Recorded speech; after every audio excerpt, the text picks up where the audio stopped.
perkenalkan, nama aku Evi Cahyani, aku dari Prodi Biologi, Departemen Biologi, Fakultas Sains dan Matematika Universitas Diponegoro dengan NIM 240201201300065.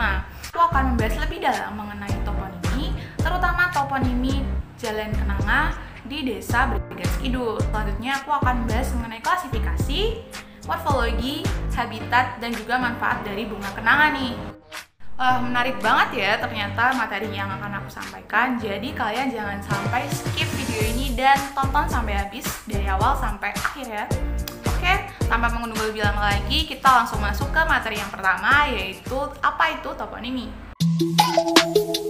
Jadi toponimi itu merupakan suatu ilmu yang mempelajari tentang penamaan tempat, meliputi aspek sejarah, arti, dan juga tipologi. Toponimi itu juga dipengaruhi oleh dua faktor loh. Yang pertama ada faktor geografis dan kedua ada faktor simbolis. Kita semua tahu bahwa setiap jalan itu mempunyai nama, lalu geografis, dan juga sejarah yang berbeda-beda ya kan teman-teman.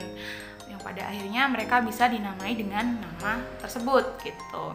Nah, salah satu nama jalan yang menurut aku menarik banget buat dikulik nih adalah Jalan Kenanga di Desa Bergas Kidul, Kecamatan Bergas, Kabupaten Semarang nih. Nah, jalan ini konon katanya nih teman-teman bisa dinamakan Jalan Kenanga karena di sepanjang jalan itu terdapat bunga kenanga nih teman-teman. Bunga kenanga ini dimanfaatkan oleh masyarakat sekitar untuk dijual ke pasar dan dimanfaatkan sebagai bunga tabur ke makam saat ziarah, atau bisa digunakan juga sebagai bahan campuran tembakau nih teman-teman. Wah, menarik banget ya.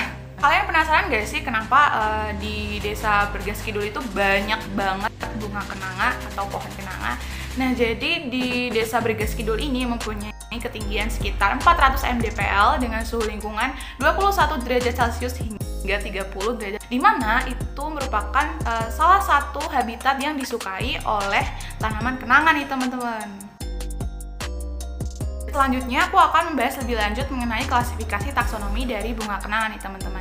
Jadi bunga kenanga itu mempunyai nama ilmiah Cananga odorata, di mana dia masuk ke dalam kingdom Plantae atau tumbuhan, subkingdom Tracheobionta atau tumbuhan berpembuluh, superdivisi Spermatophyta atau tumbuhan berbiji, divisi Magnolophyta atau tumbuhan berbunga, kelas Magnoliopsida atau dikotil, subkelas Magnolidae ordo Magnoliales, famili Anosae, genus Cananga, dan spesies Cananga odorata.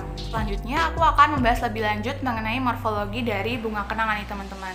Nah, sebelumnya aku udah nyiapin video yang lebih jelas ya, biar kalian bisa nih membayangkan gitu ya bagaimana morfologi dari bunga kenanga.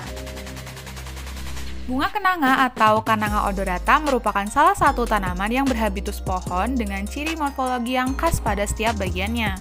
Bunga kenanga mempunyai tinggi mencapai 10 meter dengan akar tunggang, batangnya berkayu, bercabang, dan berwarna hijau.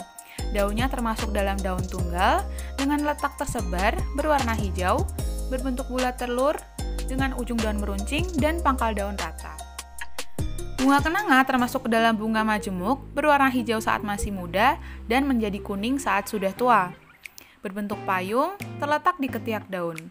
Alat perkembangbiakannya berupa benang sari yang berwarna coklat muda dan putik dengan kepala yang berbentuk bulat. Habitat bunga kenanga atau Cananga odorata ini di daerah tropis yang lembab. Kenanga mempunyai daya adaptasi tinggi terhadap lingkungan dan dapat tumbuh pada semua jenis tanah. Distribusi asli dari Cananga odorata ini yaitu di Kamboja, Indonesia, Laos, Malaysia, Myanmar, Papua Nugini, Filipina, Kepulauan Solomon, Thailand, dan Vietnam. Lalu, tanaman ini menyebar hingga ke negara lain seperti Kamerun, Cina, Komoro, India, Jamaika, Madagaskar, dan beberapa negara lainnya. Bunga kenanga dapat dimanfaatkan untuk mengobati berbagai macam penyakit di setiap negara. Di Indonesia, terutama di Jawa, tanaman ini digunakan untuk mengobati malaria. Di negara India, tanaman kenanga digunakan untuk mengobati gatal dan juga mengobati ketombe. Selain itu, penduduk India juga memanfaatkan tanaman ini untuk mengobati rematik, dahak, bisul, dan juga demam.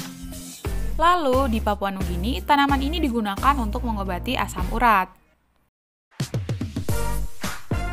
Baik, terima kasih teman-teman semua yang udah memperhatikan aku dari awal sampai akhir sekarang ini.